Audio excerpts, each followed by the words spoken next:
हम भाषा में, हम वेशभूषा में, हम जाति पाति में बट रहे हैं, लेकिन आतंकवादी केवल हिंदू जान करके हत्या कर रहे हैं।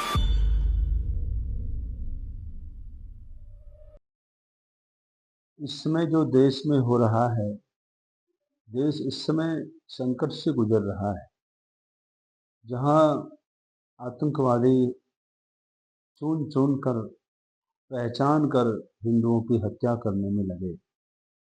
वहीं हम लोग आपस में भाषा को लेकर के एक दूसरे से लड़ते हैं कि भाई हमारी मराठी भाषा है, कोई कह रहा हमारी जो है कन्नड़ भाषा है, भाषा जो नहीं सीखेगा वो हमारे यहाँ नहीं रहेगा, आदि आदि बात। हम भाषा में, हम वेशभूषा में, हम जाति पाति में बट रहे हैं, लेकिन आतंकवादी केवल हिंदू जान करके हत्या कर रहे हैं। अब भी तो सबको सोचना चाहिए। इस समय जाति पाति भेदभाव उच्च नीच सबको मिटाने का दौर आया है। मैं कहता हूँ कि ये कलयुग चल रहा है, ये सतयुग नहीं है, त्रेता द्वापर नहीं है। सतयुग के नियम अभी लागू क्यों कर रहे हैं? वेद व्यास जी ने 18 पुराण लिखे, उसमें भविष्य पुराण भी है, और भविष्य पुराण में उन्होंने इन जाति पाति आदियों का खंडन किया है। भविष्य पुराण में उन्होंने साफ कर दिया है, इसकी कोई आवश्यकता नहीं है। सब समय के अनुसार ही अच्छा लगता है।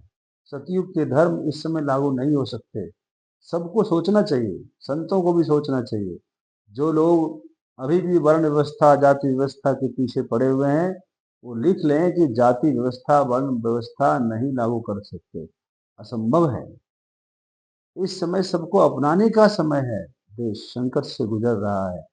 कहीं ऐसा ना हो कि फिर से हम लोग वापस जो है उसी अंधेरी काल कोठरी में रहने के लिए मजबूर हो जाएं।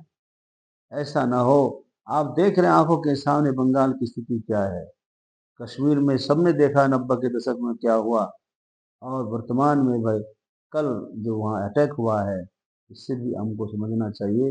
इस समय देश को, पूरे देश को एक होने की आवश्यकता है। मिलजुल कर फैसला लेने की जरूरत है।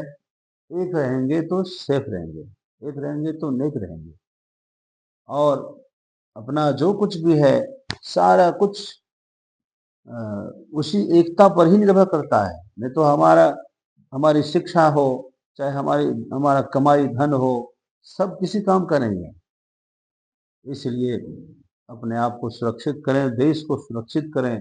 धर्म की सुरक्षा करने के लिए सबको एक होना पड़ेगा।